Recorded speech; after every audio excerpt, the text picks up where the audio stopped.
Olá a todos, Deus abençoe a tua vida, Deus abençoe a tua família, que a graça e paz do nosso Deus esteja com você, através de Cristo Jesus, o nosso Senhor. Agora, nós vamos começar mais uma quinta de oração, de pregação, e ainda eu quero falar sobre oração e a sua relação com Deus. Mas antes, por favor, você e sua família, quem está me acompanhando agora, feche os seus olhos, coloque a sua mão sobre o seu coração, encurve a sua cabeça em nome do Senhor Jesus. Vamos orar o modelo de oração que Jesus nos ensinou. Pai nosso que estás nos céus, santificado seja o teu nome. Venha a nós o teu reino. Seja feita a tua vontade, assim na terra como nos céus. O pão nosso de cada dia dá-nos hoje. Perdoai nossas dívidas, assim como nós perdoamos aos nossos devedores. E não nos deixes cair em tentação, mas livrai-nos do mal. Pois a ti pertence o reino, o poder, a honra e a glória para todo sempre. Senhor nosso Deus e eterno Pai, dá-nos a tua sabedoria, a tua direção. Nos ensina, Senhor, para que a mensagem de hoje venha nos orientar, para que a mensagem de hoje venha nos trazer direção, para que venhamos conquistar, através da nossa fé no Senhor, tudo aquilo que deseja o nosso coração. Assim nós oramos e desde já agradecemos em o nome do nosso Senhor e Salvador Jesus Cristo. Diga amém, graças a Deus. Seja bem-vindo. Você ainda não é inscrito, se inscreva. Você não ativou o sino para todas, por favor, ative o sino. E vamos começar os nossos trabalhos de hoje em nome de Jesus. Na mensagem passada eu falei sobre a oração que tem efeito, e eu falei também sobre a oração do desespero. É aquela oração que você está orando porque você está desesperado, mas você não acredita nos resultados. Hoje eu quero falar sobre os princípios das dores e a fé. Você conhece alguém que está sofrendo tribulação, sendo perseguido, está desesperado? Então, traz essa pessoa para cá agora, porque a mensagem de hoje é para você, é para esta pessoa, em nome de Jesus.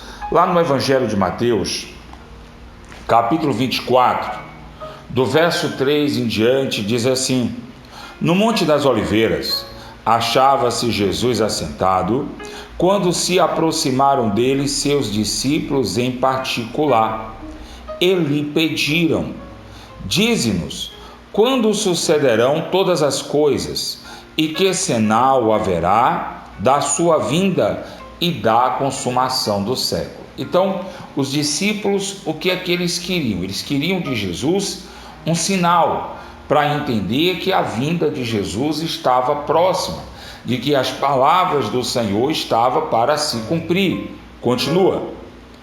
E Jesus lhe respondeu: Vede que ninguém vos engane, porque virão muitos em meu nome, dizendo: Eu sou o Cristo, e enganarão a muitos. Então o Senhor Jesus disse que um sinal muito forte de que estamos na consumação do século ou no final dos tempos, tá? Porque as pessoas têm um modo errado de enxergar o final dos tempos. Quando vê um desastre natural, quando vê um desastre em meio à guerra, apesar de que a guerra é um sinal, o rumor de guerra é um sinal, mas não qualquer guerra, não qualquer rumor de guerra. Mas tudo bem, tem pessoas que quando vê qualquer tragédia, independente de qual seja a tragédia, diz assim: é o fim do mundo. Tem pessoas que olham hoje a falta de amor e a falta de afeição do homem e diz assim: é o fim do mundo. Toma cuidado para você não banalizar o fim do mundo ou o fim dos tempos. Na verdade, não é o fim do mundo. Cuidado para você não banalizar o fim dos tempos. a chegada de Cristo Jesus. Porque tem pessoas que dizem assim, Jesus vem, aí está esperando a volta de Jesus e está esquecendo do cumprimento de sua palavra. Tem pessoas que dizem assim, Jesus vem, né? Eles não falam Jesus vem, eu estou falando do jeito correto para ver se você aprende. Ele diz assim, Jesus está voltando, como se Jesus tivesse saído, pé na estrada, e aí agora ele está de caminho do céu para a terra para buscar a sua igreja. Não, para com isso. Jesus veio. Só que assim, o julgamento sobre sua vida, o julgamento sobre a minha vida, ele não vai acontecer depois que Jesus vir. Ele já começa a partir do momento que o seu direito de arrependimento acaba, tá? Aqueles que pecaram para a morte, acabou o direito de arrependimento. Então você já está vivendo o juízo. A Bíblia diz que você vai sofrer nessa vida e ainda na vida que vem.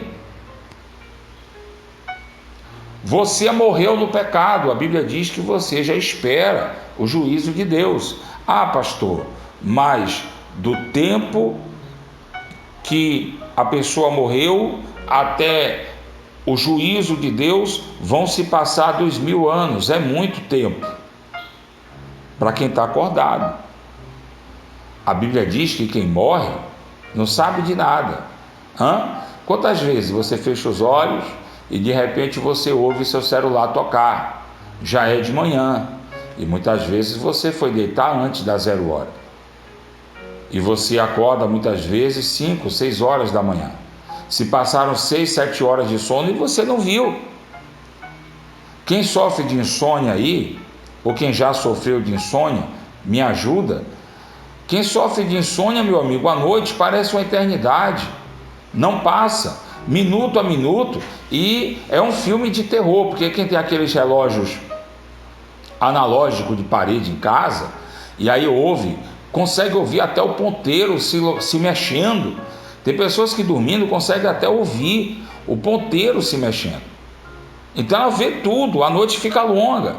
Mas quando você dorme, 6, 7 horas passa, que você não percebe, você não nota que passou aquele tempo.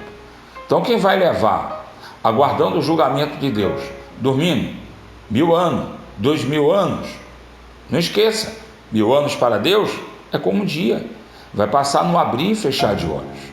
Então aqueles que passaram 1000 anos dormindo e aqueles que passaram 1 minuto dormindo, aos olhos de Deus e aos olhos de quem dorme, dá no mesmo.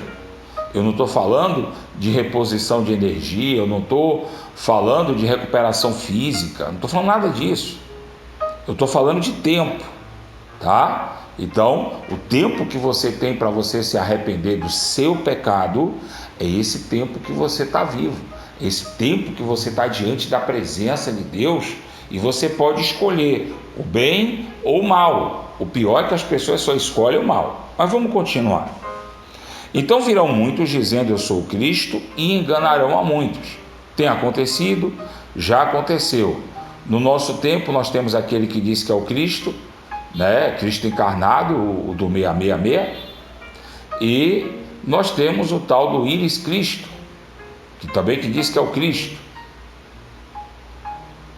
Da nossa época, que eu tenho conhecimento, são esses dois. Se tem outros, não tenho conhecimento. Eu tenho conhecimento desses dois que se diz ser o Cristo. E um deles ainda usa a marca da besta como sinal de prosperidade. E tem muitos adeptos, inclusive alguns que se dizem ser conhecedores da Escritura Sagrada. Tem gente que está no altar da igreja aí, tem gente que está fazendo teologia, não conhece a Escritura. Imagine quem nunca pegou a Bíblia para ler, não é verdade? Vamos embora.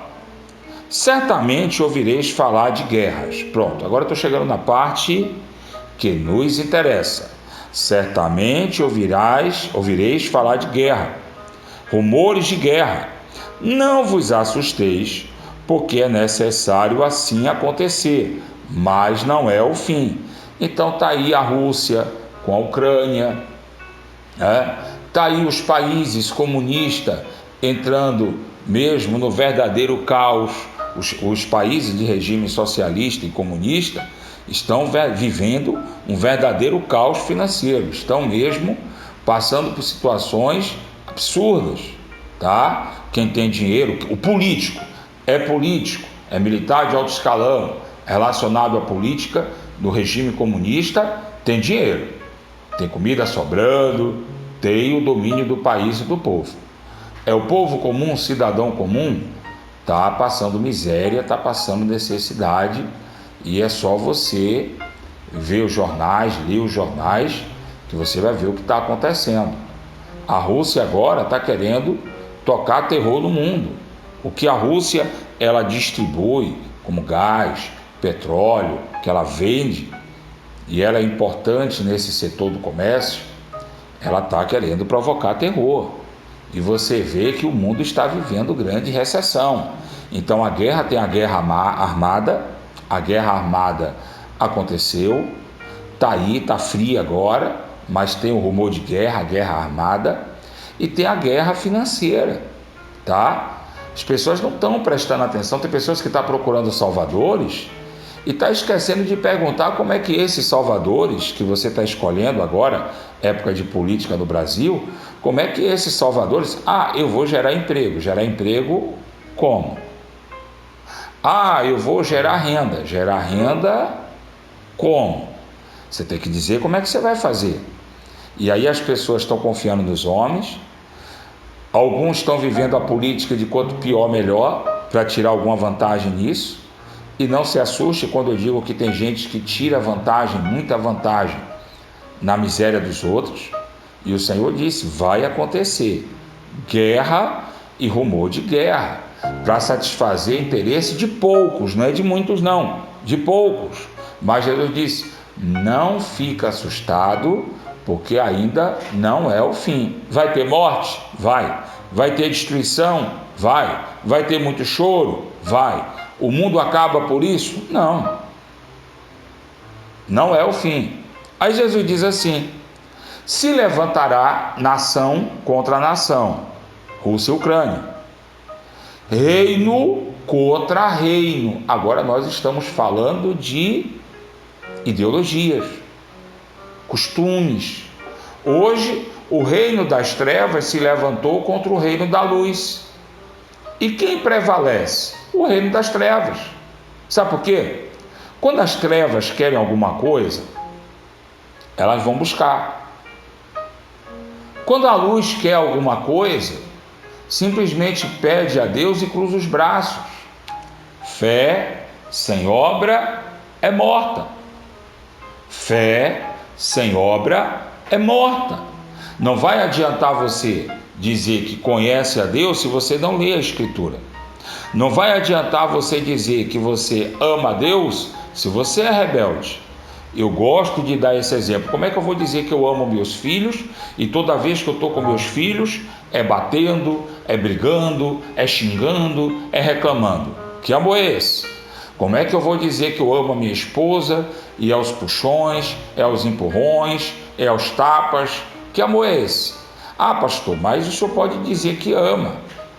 Uma coisa é a palavra, outra coisa é a atitude. O Senhor diz que a árvore você conhece pelo fruto, não é pelo que as pessoas dizem que são, que elas são, né? Eu vou fazer uma brincadeira com você agora e no final do vídeo eu dou o resultado dessa brincadeira. Quem me conhece sabe que minhas brincadeiras sempre são sérias. Eu vou dizer a você que tanto Bolsonaro quanto Lula foram levantados por Deus, cada um para o seu propósito. E a Bíblia fala dos dois. A Bíblia fala de um e a Bíblia fala do outro, tá? Quero dizer logo bem claro que quanto à questão da fidelidade a Deus, eu não estou dizendo que a fidelidade de um ou de outro seja real, tá? Agora, é claro, é nítido que um é temente a Deus, o outro não. Que um não se levanta para brincar com as coisas do Senhor, o outro não. tá? Mas a Bíblia fala dos dois. A Bíblia fala de um perfil e tudo, e a Bíblia fala dos dois. Tem uns que dizem assim, que o Bolsonaro é tirano e impositor. A Bíblia fala que Deus levantou um homem tirano e impositor para cumprir um propósito. Eu quero ver se alguém no comentário consegue me dizer quem foi esse homem. E a Bíblia fala também que Deus levantou um homem que se dizia amante dos pobres para cumprir o propósito. Eu só vou dizer isso no final do vídeo, tá? Então, no final do vídeo, eu vou dizer a você aonde está capítulo e versículo, tá? Desses homens e quem são esses homens que Deus levantou. Deus levantou um para cumprir o propósito dele e o outro também para cumprir o propósito. Um era impositor, como você diz, conquistador, tá? E o outro, ele era, segundo ele, não segundo Deus ou segundo a Bíblia, mas a Bíblia deixa claro que ele amava aos pobres e que ele se preocupava em ajudar os pobres. E isso era um pensamento pessoal dele. Então, Deus levantou os dois para cumprirem o propósito e, infelizmente ou felizmente, não sei, nossos presidenciáveis ou presidente candidato à reeleição têm seus perfis. O problema de alguns de vocês é que vocês pegam a Bíblia, e tem alguns pregadores aí, pastores, né, que pegam a Bíblia e querem transformar a Bíblia segundo a sua vontade. Não, meu amigo, analise a Escritura, conheça ela. A Escritura vai explicar a você tudo o que está acontecendo, inclusive o resultado, que se você não fizer nada, ele é iminente, e também para cumprir o propósito de Deus, tá? Então, a Bíblia fala para esse ano, a Bíblia já explica tudo. O problema é que muita gente não quer ouvir. Mas não é sobre isso que eu estou falando. Eu estou falando sobre, quer dizer, é sobre isso sim. Nação contra nação, reino contra reino. Então, o reino é a ideologia, é a imposição de vontade. Quando Jesus ensina a oração do Pai Nosso, ele diz: venha a nós o teu reino. Então você está dizendo a Deus: Senhor, me reina sobre a minha vida, cumpra a tua vontade sobre a minha vida, cumpra o teu propósito sobre a minha vida. Então, o reino, haverá reino contra reino. E hoje o que é que acontece? Existe uma guerra entre interesses, imposição de interesse da família tradicional, a família cristã, e essa família que estão criando aí como uma nova era, né? E estão querendo empurrar na garganta das pessoas e na garganta de Deus. Inclusive, existem alguns covardes, mentirosos, sem vergonhas, tá? Sem vergonha, muitos sem vergonha, que estão usando trechos da Bíblia para deturbar o conhecimento dos outros. Por que é que eu estou comentando? E eu só vou dar uma alfinetada, tá?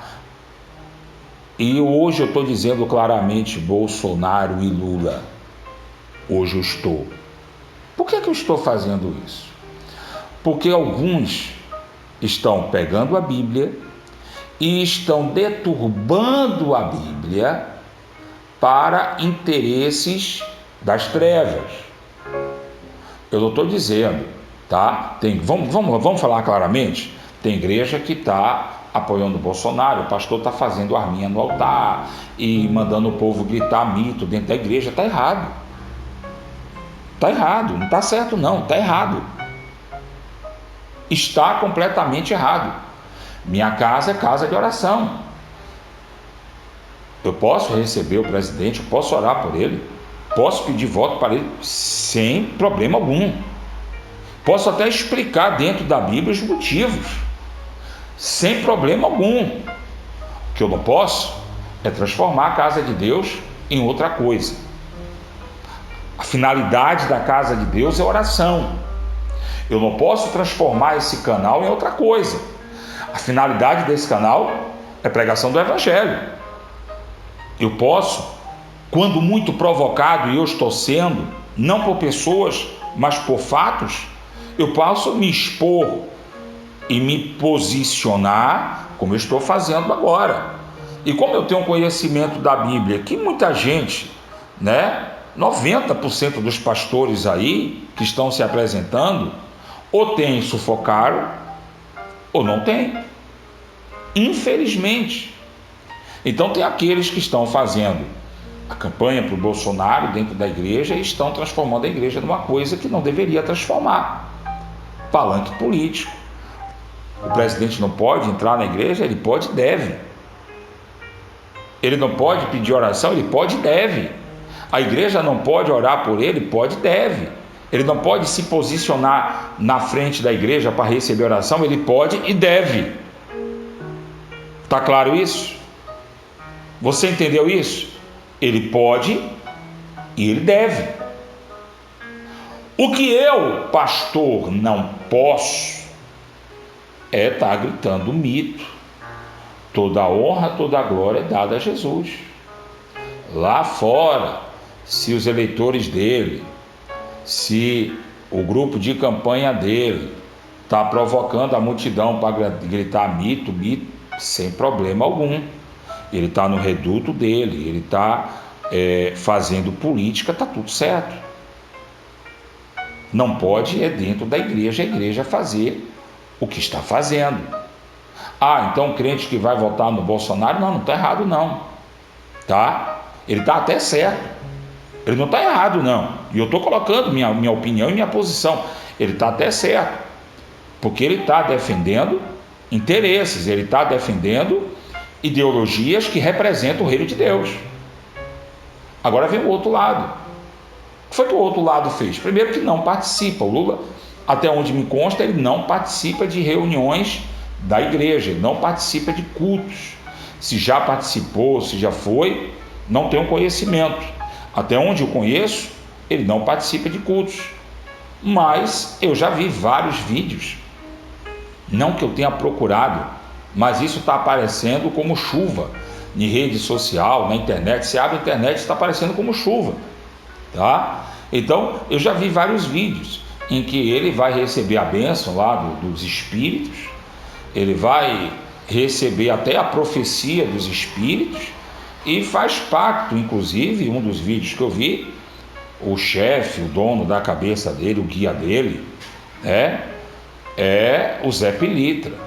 Para quem não sabe, aí é conhecido como espírito da cachaça, tá? E no livro de Provérbios fala, não vou falar agora, sobre aqueles que estão reinando e são dados a curtições e a cachaça. O povo vai sofrer por causa disso. Está lá em Provérbios, orientação ao rei.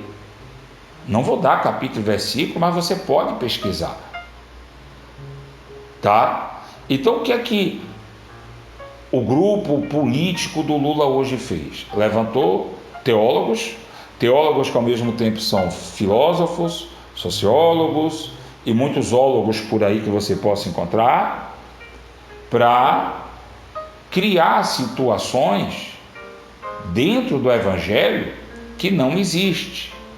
E uma delas, uma notícia que saiu aí, de alguém, botou blog, deu a notícia, falando sobre a política, até aí tudo bem, falando sobre a polarização política, até aí tudo bem, falando sobre os interesses LGBT e dos grupos e dos movimentos, até aí tudo bem, e disse: a igreja não apoia, não defende esse modelo de família tradicional dita como cristã. Como não? E aí começou a citar que Salomão teve várias mulheres, princesas e várias concubinas. Precisamente 700 princesas, 300 concubinas.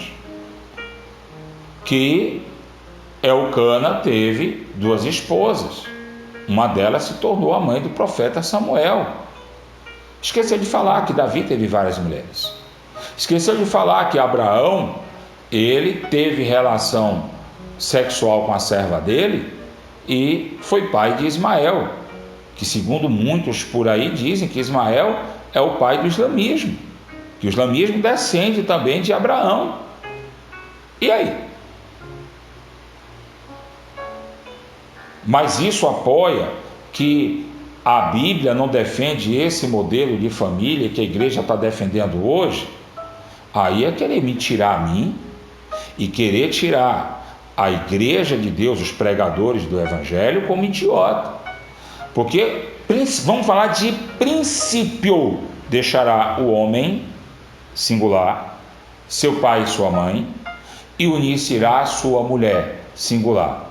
Se tornarão os dois, homem, mulher, uma só carne. Eu não vou nem falar do resto. Precisa mais do quê? Mais na frente, na discussão entre Jesus e os judeus e outros religiosos, né? Jesus fala, é verdade, que Moisés permitiu que os homens tivessem várias mulheres. É verdade que Moisés instituiu a lei do divórcio, do repúdio e etc. É verdade, mas não foi sempre assim. Moisés permitiu por causa da dureza do coração de vocês. Aí Jesus volta. O modelo é outro. E Jesus lembra o que a Bíblia diz: deixará o homem seu pai e sua mãe, unir-se-á a sua mulher, e se tornarão os dois uma só carne. Amém? Então está aqui, ó, reino contra reino. E já está acontecendo hoje. As pessoas hoje são contrárias à palavra de Deus, são contrárias a tudo que é direito, tá? As pessoas não estão conformadas com o que tem. Querem sempre o que não tem, quando passam a ter, né? E eu não estou falando da homossexualidade, não. Eu estou falando exatamente de tudo. As pessoas, elas são comuns à rebeldia. Elas são favoráveis à rebeldia. Elas querem viver como rebeldes, tá? E elas não estão nem aí para o resultado nem para as consequências. Então, cuidado com essa guerra de reino contra reino, porque já está acontecendo, tá? A guerra do bem contra o mal já está acontecendo, da imposição, tanto que tem países aí que está realmente proibindo a pregação do evangelho, está fechando igrejas. Não vou falar sobre isso agora, que eu não tenho tempo, agora não é o assunto de hoje, mas se você quiser eu posso comentar. Mas já tem canal excluso, canal do YouTube excluso, porque juízes, né, entenderam que aquele canal estava ferindo o Estado laico. Já existe reportagens soltas aí, tá? Incentivando, já colocando a sementinha na cabeça do povo, que igreja pode ser fechada, que não existe lei de proteção à igreja, existe lei de proteção à fé, e que estamos no Estado laico. E quem vai julgar se eu estou respeitando ou não a sua fé? Daqui a pouco o juiz vai decidir o que se pode cumprir ou não da Escritura Sagrada. Você lembra um tempo atrás que quando estava quente, tinha saído do forno, a lei da homofobia e outras coisas, quantos pastores foram presos? Você esqueceu? Se lembre. Se lembre. Se você esqueceu, se lembre. Quantos pastores foram presos? Quantos pastores foram tirados de dentro da igreja? Quantos pastores e igrejas são processados? Muita coisa não vai adiante, porque a igreja como instituição, a igreja como presença política ainda é forte, mas isso está acabando. E quando acabar, meu amigo, porque assim, ninguém olha, quem tira o jovem das drogas? A igreja. Quem tira as pessoas do mundo do crime? A igreja. Quem leva as pessoas a um respeito familiar e dá manutenção à família? A igreja. E eu estou falando da igreja como instituição. Por que eu estou falando da igreja como instituição? Porque a igreja nasceu justamente a partir de homens como eu. Qual foi a primeira pedra fundamental da igreja? Jesus. Não, Jesus é a pedra principal, tá? Mas Jesus, como pedra principal, como fundamento principal, ele colocou uma pedra. Jesus colocou uma pedra, a pedra fundamental, a pedra inicial da igreja de Cristo, foi colocada pelo próprio Jesus. Você lembra como se chamava essa pedra? Não, Pedro. Jesus disse assim: Pedro, a partir de você eu edifico minha igreja, nasce em você. Pedro, quando se converter, fortalece teus irmãos. Pedro, te dou tanto poder que tudo que você ligar na terra será ligado nos céus, e tudo que você desligar na terra será desligado nos céus. Então, são homens como Pedro, pastores, fulanos, beltranos, que existem por aí pregando o evangelho de Deus, eu e outras pessoas que estão levando a palavra de Deus a sério, é que a igreja, a instituição séria, eu não estou falando a igreja, tá? O bordel que tem placa de igreja na frente. Eu não estou falando a boate que tem placa de igreja na frente. Eu estou falando da igreja de Cristo, ela surgiu. Então muita coisa de ruim não acontece na sociedade, porque a força da igreja, a força do povo que se diz ser o povo de Deus, ainda é muito grande. Pastor, o senhor disse se diz o povo de Deus? Porque muitos desses povos que se dizem ser os povos ou a nação de Deus, o reino de Deus, estão vacilando, estão pecando, estão seguindo direções contrárias ao que diz a Escritura Sagrada. E tudo isso é plano de Satanás. Tá? Então, mas por que hoje, devagarinho, o STF, ele vê o problema, ele julga o problema, ele não espera a denúncia, ele já age. Muitos juízes já agem, Eu, quando estudei um pouco, eu aprendi que a justiça, ela é ociosa, e que para a justiça agir, ela precisa ser provocada. E muitas vezes eu estou vendo a justiça ser provocada por certas questões e ela não se manifesta. E muitas vezes eu vejo a justiça sendo provocada por questões partidárias e questões que envolvem reinos, tá? Ou, no seu linguajar, para você entender, ideologias. A Bíblia fala reino, você chama de ideologia, tá? E muitas vezes a minha opinião, e fica claro que é a minha opinião, se é que eu ainda tenho o direito de opinar, a justiça tem tomado lados, e lados que infelizmente, no meu ponto de vista, como cristão, como pai de família, não são os lados corretos, ou o lado correto, tá? E eu não estou falando de política, eu estou falando de ideologia.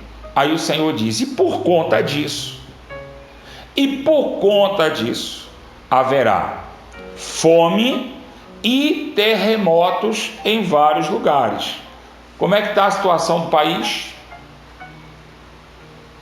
Você acha que a história do Covid-19 acabou? Você acha que o problema com essas pandemias acabaram? Acha? Deixa acabar as eleições. Deixa estar definidos os políticos. Você que tem muito dinheiro, Pior que tem muito dinheiro não vai me ver. Mas aqueles que têm muito dinheiro, você sabe que tem muito dinheiro hoje, não sabem onde aplicar. A recessão vai tomar conta do mundo. Na verdade, já tomou conta do mundo. E a coisa vai por água abaixo, tá? Tem muita gente ganhando dinheiro e aprendendo a ganhar muito dinheiro, e tem muita gente produzindo pouco e produzindo cada vez menos. né? E se o MST voltar a invadir, como já tem promessa que o MST vai voltar a invadir, né? Eu lembro uma época que laranja era barata. A MST foi lá nos maiores produtores de laranja do Brasil e fez um desastre na plantação de laranja, e de lá para cá a laranja nunca mais foi barata. E por incrível que pareça, eu estou tendo a sensação de que laranja está ficando barato de novo. Estou dando exemplo de um item, tá? Aí você pensa em qualquer outro. E por incrível que pareça, parece que o pessoal vai invadir de novo. Será que laranja vai ficar cara de novo? É porque é época? Ou não é época? Eu não entendo nada disso. Eu sei que feijão está caro, arroz está caro, o óleo está caro, a fome está aí. As pessoas, tem muita gente com pouco dinheiro que não tem o que comer, tá? E tem pouca gente com muito dinheiro que não tem onde gastar, não tem o que fazer com esse dinheiro. E vai chegar o momento que vai ter o leilão. Quem paga mais pelo feijão, quem paga mais pelo arroz, quem paga mais pelo frango. Você acha que não? Está escrito, meu amigo. E a época é agora. Por que a época é agora? Porque as pessoas têm se voltado para as trevas. Você acha que eu estou pregando isso aqui porque eu estou preocupado com o resultado político? Eu já sei. Você quer que eu anote no papel? Mande para alguém velado o resultado político? Porque eu sei. Pode acontecer diferente, as pessoas podem acordar a tempo? Pode. Mas eu sei. Está escrito na Bíblia. Está escrito lá, eu sei. Eu vou fazer a minha parte. Mas eu já sei o que vai acontecer. Mesmo porque aqueles que se dizem serem bons estão acostumados a não fazer nada. E acham que é por aí, o caminho é esse. E não é bem assim. Essa disputa agora é de reino, então reino contra reino. E haverá fome, já está vendo, e terremotos em vários lugares. Porém, tudo isso é princípio das dores. Por que princípio das dores? Porque as pessoas têm se afastado de Deus.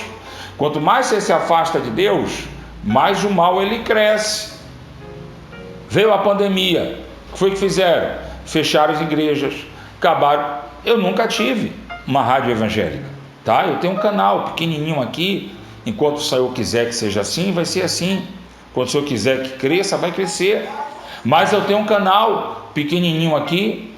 Eu tenho você me ouvindo. Nunca tive uma rádio, mas teve igrejas aí que perderam rádios, emissoras de rádio, rádios locais fecharam, deixaram de pregar o evangelho. Igrejas fecharam, deixaram de pregar o evangelho. Por quê? Porque as pessoas, por causa da pandemia, não congregaram, tá? Não deixaram de ir ao médico, não deixaram de ir ao hospital, mas deixaram de congregar. Moral da história, o pessoal não está morrendo de Covid-19 mais, mas estão morrendo de depressão, né? Quantas pessoas estão cometendo suicídio por causa de depressão? Quantas pessoas estão cometendo suicídio porque se tornaram ansiosas? Quantas pessoas não têm o que comer? Quantas pessoas entraram em desespero por causa de dívidas, se mataram, mataram a família e se mataram depois? Quantas pessoas? Porque não sabem que caminho tomar, que rumo tomar. Estão sofrendo, estão padecendo. Se tornaram escravos de um modelo de vida que não conseguiram acompanhar. Está aqui. Não é ainda o fim. É princípio das dores. Verso 9 diz assim: sereis, aí agora é com você e comigo, tá? Não é com o mundo todo não, agora é só com o crente.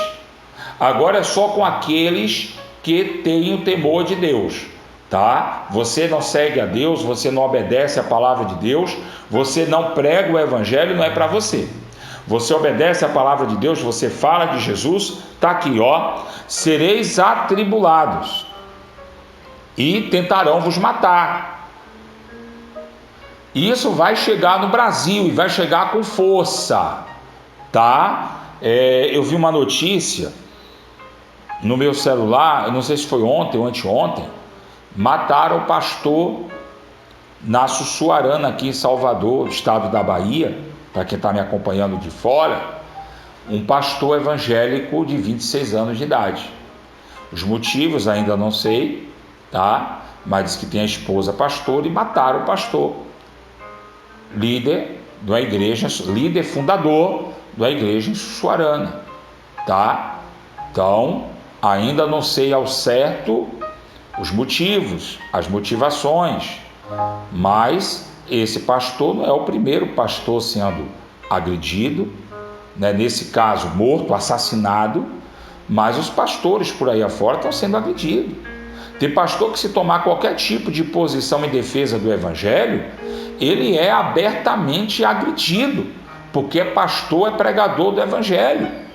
Quando teve vídeos nossos que teve altas visualizações, porque eu não sei, mas graças a Deus por tudo. E quando esse vídeo nosso teve altas visualizações, teve pessoas que veio me agredir com palavras, tá? Veio, inclusive, dizer que eu não era de Deus. Do que é você para dizer que eu não sou de Deus? Me acusa de pecado. E aí, as pessoas que disseram o comentário não rendeu mais nada, mas veio dizer a mim que não era de Deus. Então a perseguição contra o evangelho, contra o povo de Deus, está acontecendo. Se você hoje falar que você apoia e defende a família tradicional, você é chamado de homofóbico e pode ser preso. Você não tem mais o direito de expressar opinião, porque a depender da pessoa que esteja por detrás e se sinta ofendida, ela vai lhe perseguir até lhe destruir. E está aqui, ó, não estou inventando nada. Mateus 24, 9. Sereis atribulados e vos matarão. Sereis odiados de todas as nações. Por que nações? Porque esses povos hoje representam um reino diferente. Você vê hoje que o nosso país ele está dividido, ele está rachado em dois. Aqueles que apoiam ideologia tal, as pessoas não estão nem preocupadas, gente, com fome, desemprego, não estão preocupadas com isso, não. As pessoas não estão, porque se as pessoas estivessem preocupadas com emprego, com fome, se fosse verdade, elas iriam pesquisar na internet, iria ler jornal, iria ver que momento o Brasil cresceu, em que momento o Brasil não cresceu, tá? Não ia ficar preso a mentiras, tá? Apesar de que, gente, essas mentiras que estão sendo contadas, como eu disse, tá tudo escrito na Bíblia, tem que acontecer.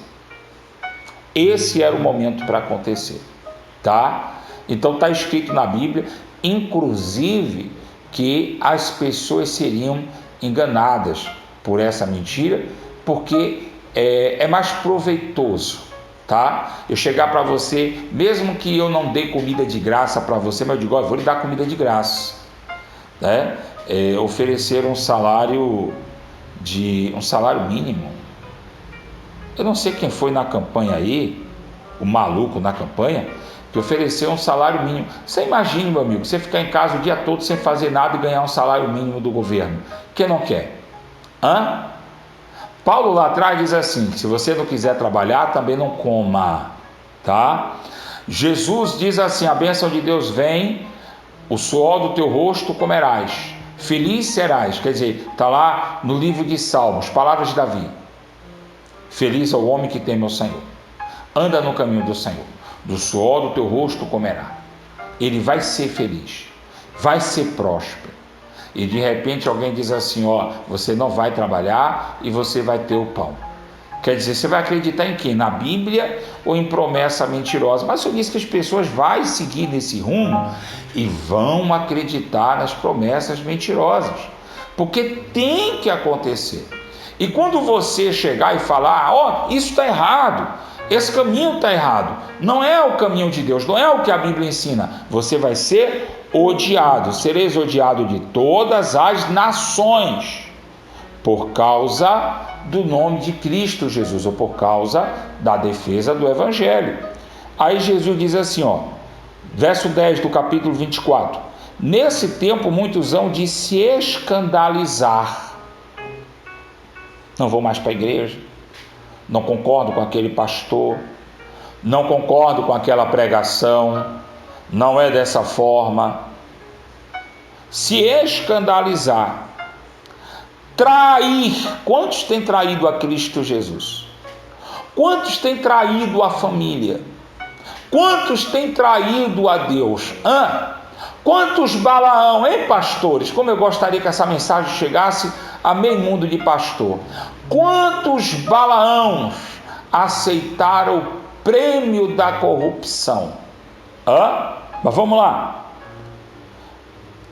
Trair e odiar uns aos outros, levantar-se-ão muitos falsos profetas e enganarão a muitos. Aí tem profetas que está falando de paz e amor. O profeta do diabo, o filho de Satanás, você fala que Jesus prega amor e prega amor. E você diz que o cidadão ele não precisa ficar preocupado com a proteção pessoal. Aí Jesus, viu, profeta de Satanás, filho do demônio, Jesus diz assim: quem é o ladrão? Tá? E Jesus trata ladrão como ladrão. Jesus estava pendurado na cruz. Teve um vagabundo, pastor vagabundo, filho de Satanás. Eu estou dizendo. Você não diz não, mas eu estou dizendo. Que disse assim: Jesus falou para o ladrão: ainda hoje estarás comigo no paraíso. Verdade. Jesus falou para o ladrão que se arrependeu. Havia dois ladrões. Um que morreu e foi para o inferno, e o outro que se arrependeu. Viu, pastor filho de Satanás? Não confunda a cabeça das pessoas. Quando Jesus falou do ladrão, e Jesus falou do ladrão, ele disse: qual é o ladrão que quando quer roubar uma casa, não domina primeiro o valente? Por quê? Porque o valente, quando vê o ladrão, ele vai se defender. E o ladrão sobra, meu amigo. Aí Jesus disse: o ladrão domina primeiro o valente, amarra o valente, ou executa o valente, e saqueia a casa. Porque senão, meu amigo, o valente vai se defender. Aí Jesus diz assim: uma casa dividida contra si mesma não prospera. Não venha dizer o cidadão de bem que ele está errado em defender a vida dele, a casa dele e as pessoas que são importantes para ele. Porque, meu amigo, se tiver que defender a minha família, eu vou passar por cima de quem tiver na minha frente. Você entendeu? Se eu tiver que defender a minha família, e acredite, o cara vai ter que ser bom, porque ele não sabe o tamanho do barulho que vai encontrar pela frente. Não confunda. Não confunda Jesus salvar o ladrão que se arrependeu, o assassino que se arrependeu, de eu permitir que o assassino ou o ladrão domine contra a minha vida. Ele vai encontrar buraco. É o que ele vai encontrar. Ele não vai encontrar a minha vida nem a dos meus. A Bíblia diz que eu posso, eu devo e eu vou me defender.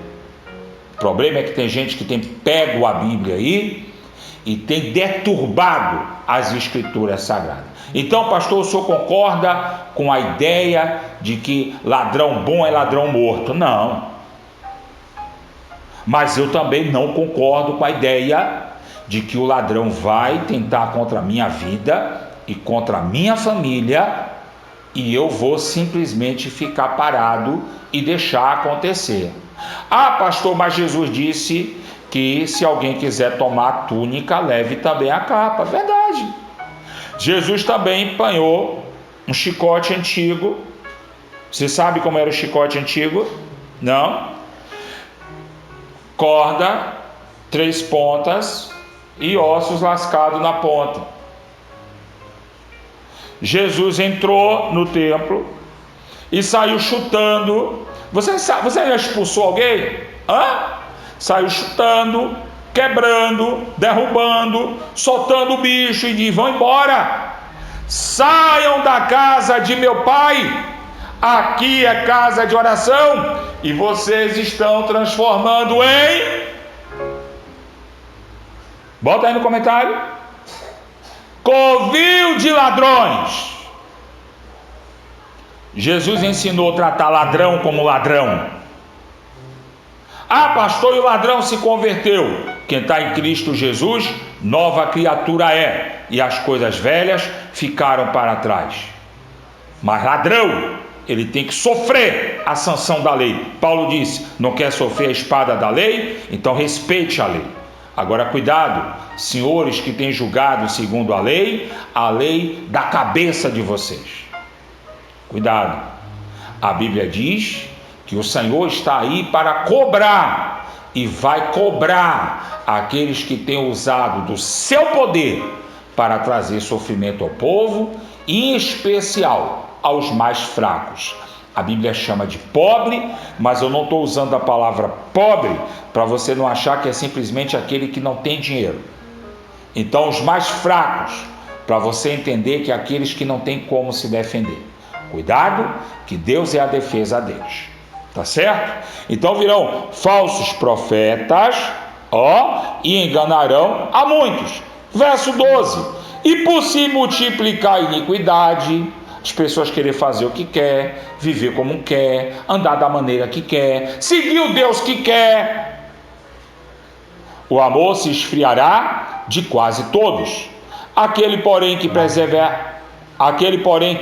perseverar até o fim será salvo. Então você que permanecer fiel até o fim será salvo.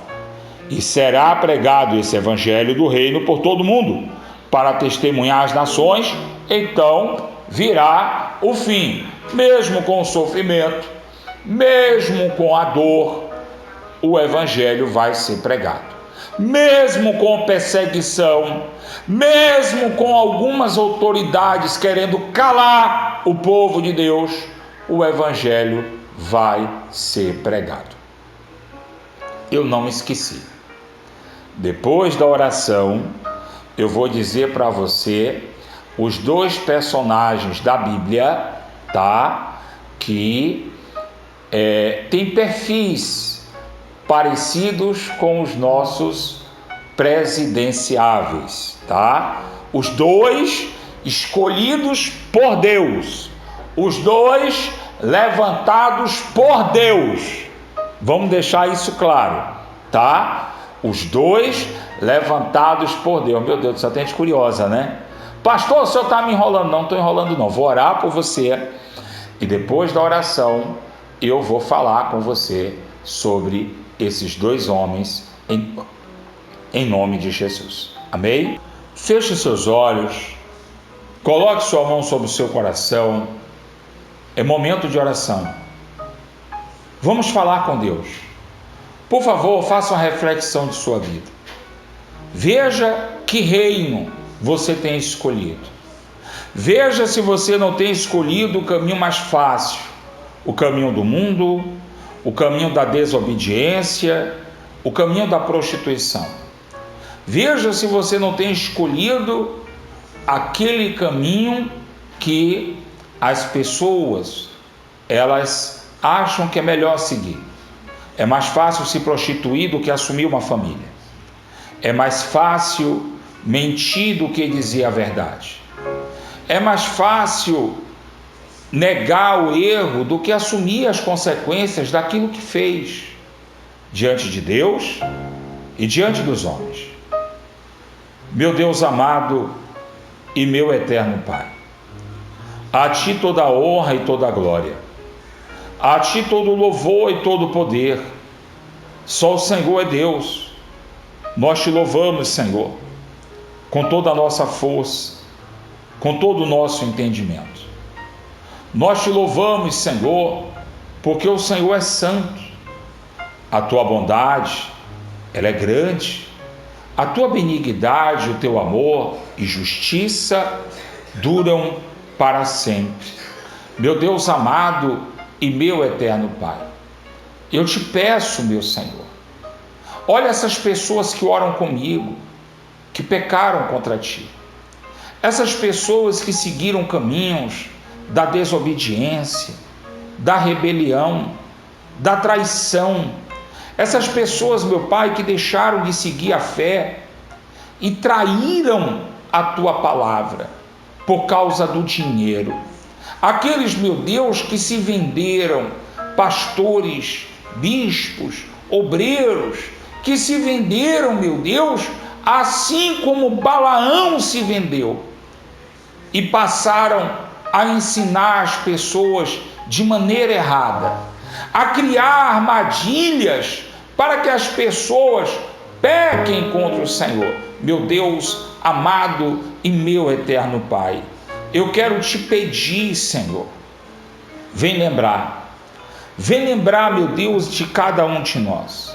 Essa pessoa que talvez tenha errado contra ti, essa pessoa que talvez tenha pecado, essa pessoa que talvez tenha desistido da fé, tenha abandonado o caminho do Senhor, mas hoje entende que tem que fazer uma escolha. Hoje entende que tem que obedecer um reino, ou o reino da luz, ou o reino das trevas, ou seguir ao Senhor os teus caminhos, o caminho da obediência, o caminho do cuidado à família, o caminho do amor, ou seguir o caminho do engano. Meu Deus amado e meu eterno Pai, eu quero te pedir, Senhor, olha para o teu povo, olha para a tua igreja, os teus filhos, Senhor, que se colocam diante da tua presença, os teus filhos, Senhor, que têm te buscado de todo o coração. Eu te peço, meu Deus, em nome do Senhor Jesus, olha para cada um deles, aqueles que querem ajuda para se manter de pé, aqueles, meu Deus, que têm sofrido tribulação, perseguição dentro de casa, porque têm crido no Senhor, porque têm obedecido a tua palavra. Meu Deus, eu tenho ouvido irmãs, eu tenho ouvido irmãos, pessoas que têm chegado para mim, têm dito: pastor, eu tenho sofrido na minha casa, eu tenho sofrido com os meus familiares, com os meus entes queridos, porque não aceitam a minha fé. Meu Deus amado, meu Pai, eu estendo a minha mão na direção do teu povo. Eu te peço, meu Senhor e meu Rei, em nome de Jesus, fortalece a fé, fortalece a esperança de cada uma dessas pessoas. Vem, meu Pai, iluminá-los. Vem, meu Deus, abençoá-los. Eu te peço agora, em nome de Jesus, vem fazer com que seja reacendida essa fé, venha fazer com que seja reacendida essa esperança. Meu Deus amado, vem reacender o fogo da tua presença, do teu Espírito no coração dessa pessoa que esqueceu quem foi um dia na tua presença, quando era pastor, quando era obreiro, quando era membro da tua casa, quando participava dos cultos, das reuniões. Meu Deus amado e meu Pai, reacende a esperança em cada um desses que tem ouvido, meu Senhor, a tua voz, que tem confiado em ti. Eu te peço, meu Senhor e meu Rei, reacende a esperança, reacende o fogo do Senhor, aleluia, na vida do teu povo, para que eles se mantenham firmes, para que eles se mantenham fiéis, meu Deus, para que a tua palavra, o teu reino se cumpra em favor deste povo, dessas pessoas. Meu Deus amado e meu eterno Pai, não permita que a fome, não permita que o desespero que tem assolado esse mundo afete o teu povo. Meu Deus amado, eu quero te pedir, dá a tua direção para essa pessoa que está passando por crise financeira, para essa pessoa, meu Deus, que está ansiosa, para essa pessoa que está desesperada. Eu te peço, meu Senhor e meu Rei, a tua direção. Eu te peço, meu Deus, vem dar a providência que essa pessoa precisa, porque o desespero, Senhor, leva a atitudes impensadas. Senhor, Lembra que quando o Senhor enviou Elias até a viúva de Sarepta, lembra, meu Pai, que a viúva de Sarepta, ela já estava esperando a morte. Mas quando o teu profeta chegou lá, ela recobrou o ânimo e ela não morreu.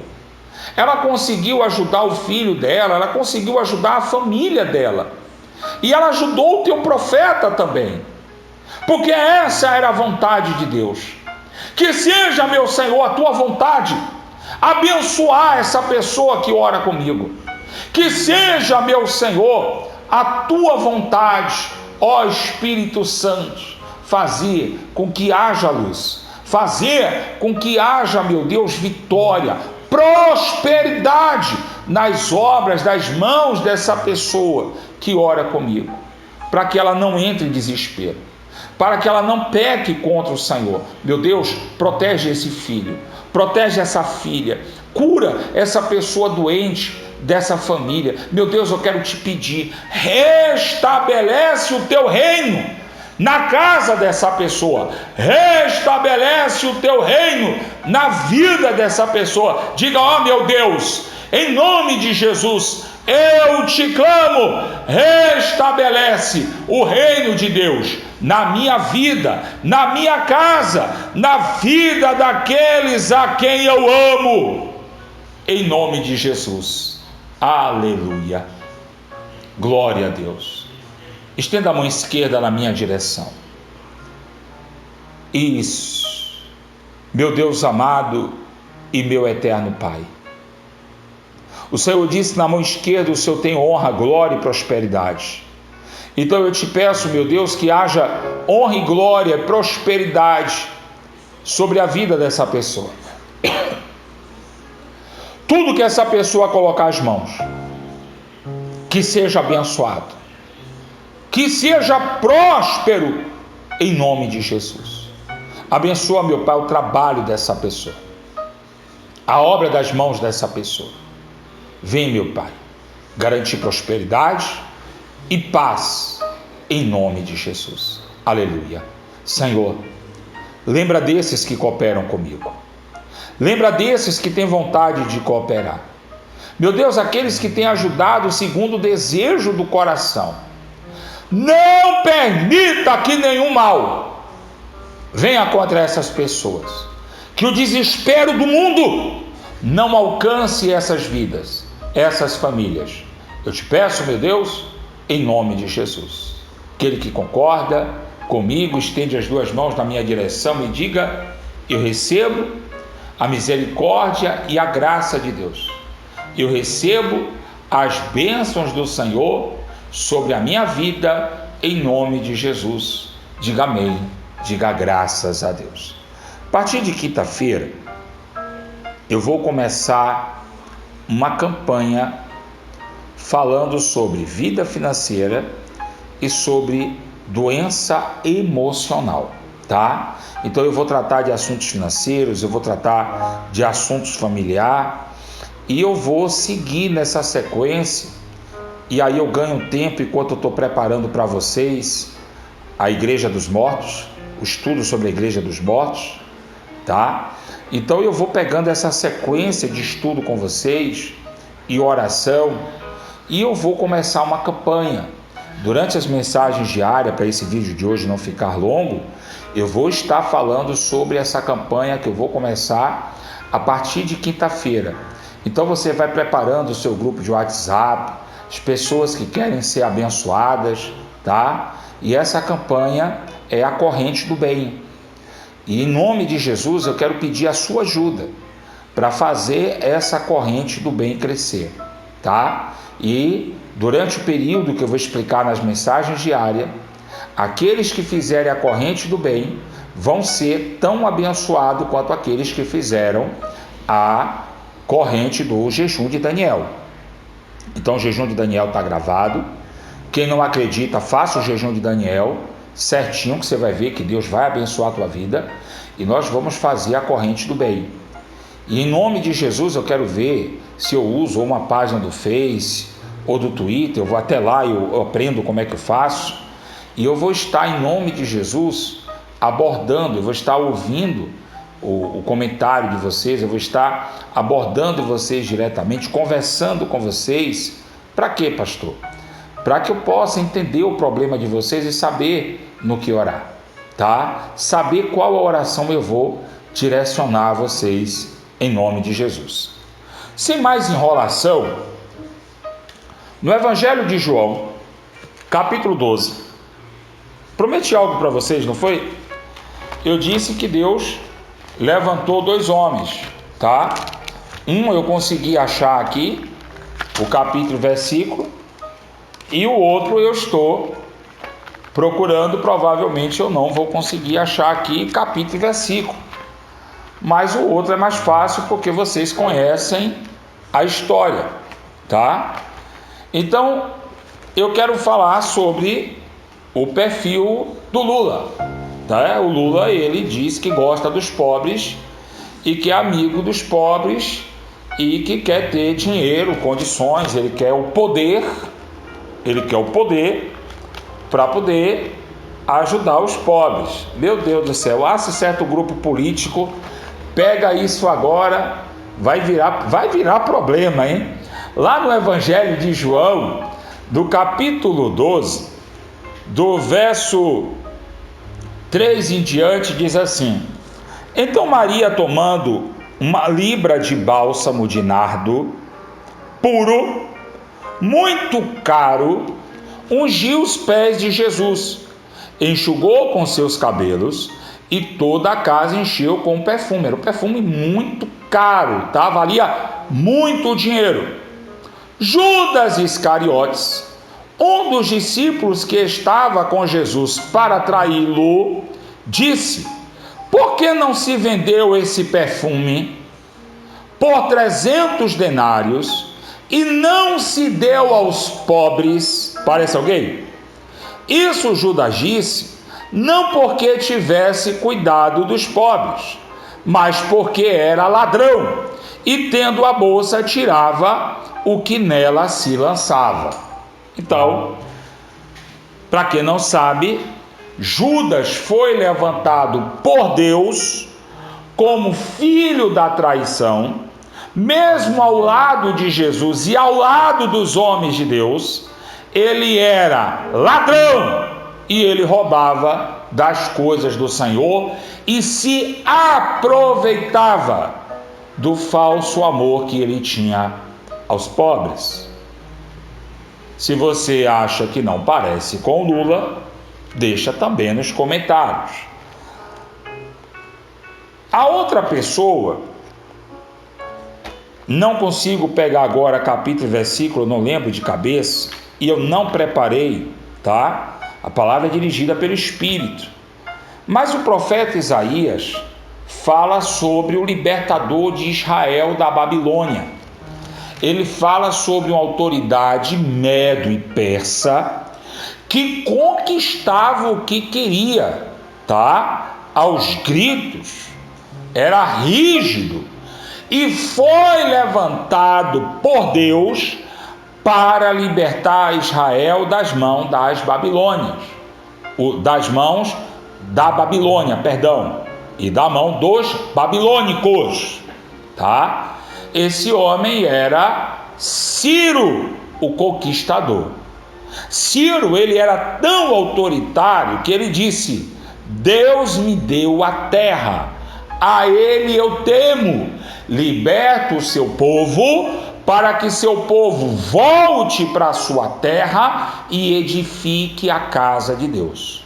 Ciro ainda impôs que aqueles que não voltassem para edificar a casa de Deus, ajudasse na construção.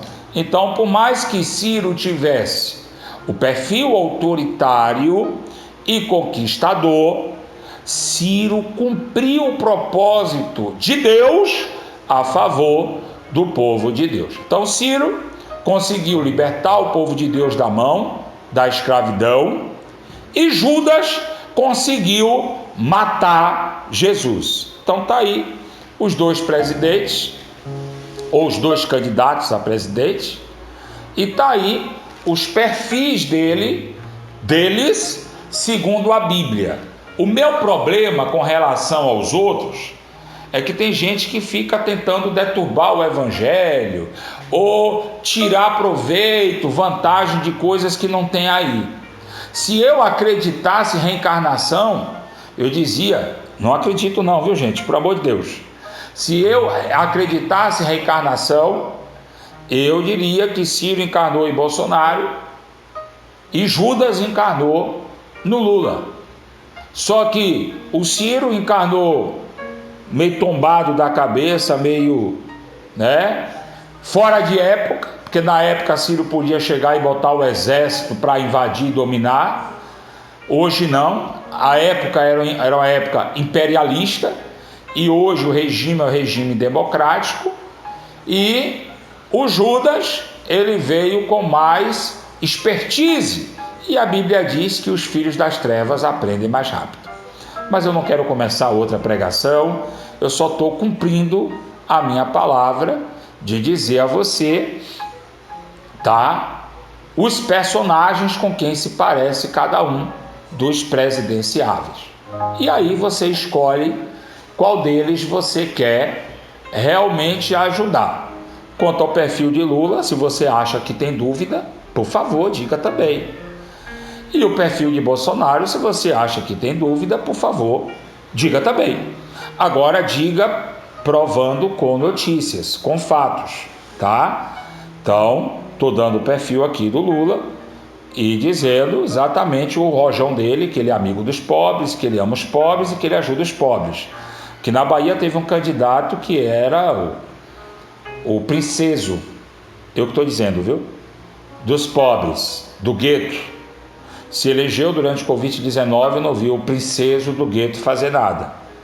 Agora o princeso do gueto está aí de novo, correndo atrás de conseguir alguma coisa para poder se promover de novo, o princeso do gueto.